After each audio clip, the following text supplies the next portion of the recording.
Kerval Centre Armor, syndicat de valorisation des déchets de la zone centrale des Côtes-d'Armor, régit le traitement des déchets ménagers de 141 communes et 320 000 habitants.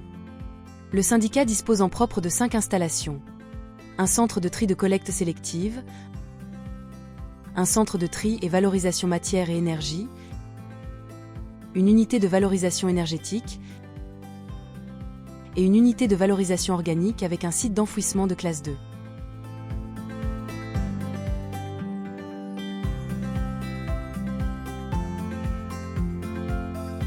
L'unité de valorisation énergétique, située sur la commune de Planguenoal, a été créée en 1991.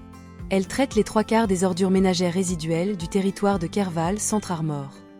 L'usine est équipée d'un four oscillant d'une capacité nominale de 5,6 tonnes de déchets par heure, pour un pouvoir calorifique inférieur de 1800 kcal par kilo.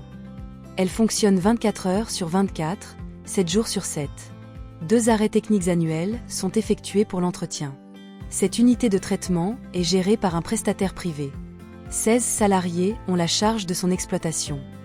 D'une capacité annuelle de valorisation de 45 000 tonnes d'ordures ménagères, elle accueille les collectes de l'Oudéac Communauté, de Lambalter et Mer et d'une partie de Saint-Brieuc-Armor Agglomération. Chaque benne d'ordures ménagères qui arrive sur le site passe par le pont bascule, afin d'identifier la collectivité et de peser les tonnages entrants. Le camion se dirige ensuite vers les fosses de réception pour le vidage. Les déchargements sont filmés pour vérifier la conformité des déchets.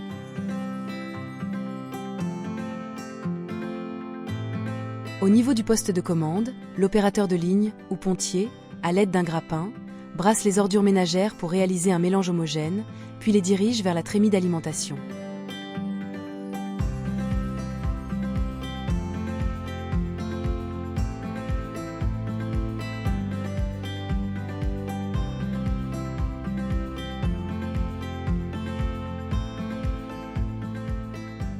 Il contrôle également l'ensemble du process grâce au système de supervision. Les rejets atmosphériques post-combustion sont analysés en temps réel pour garantir leur conformité. Entraînés par un poussoir, les déchets sont introduits dans le four. Ils sont brûlés à une température dépassant les 850 degrés. La chaleur produite par la combustion des ordures va circuler dans une chaudière, composée de panneaux qui captent l'énergie par des tubes d'eau. L'eau chauffée à 350 degrés est transformée en vapeur à haute pression, soit 40 bars. Cette vapeur surchauffée est envoyée vers un groupe turbo-alternateur qui produit de l'électricité. Chaque année, environ 12 000 MWh d'électricité est ainsi produite et revendue pour injection dans le réseau public. La chaleur résiduelle de la vapeur turbinée est dispersée par l'aérocondenseur. L'eau recondensée retourne vers la chaudière. Les fumées en sortie de chaudière sont refroidies puis épurées par l'injection de chaux, de charbon actif, et par un passage par des filtres à manches. Les résidus d'épuration des fumées appelés réfium sont stockés dans un silo et acheminés vers des centres de stockage de déchets dangereux. En fin de combustion, les mâches-fer, résidus solides de l'incinération, sont refroidis dans un bain et déferraillés par passage sous un tapis aimanté. Les métaux ferreux récupérés vont être recyclés en aciérie.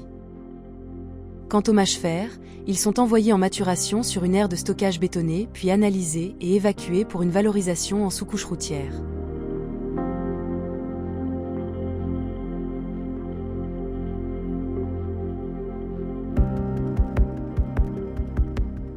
Pendant les arrêts techniques, les ordures ménagères résiduelles sont mises en balle. Stockées sur plateforme, elles sont brûlées en hiver.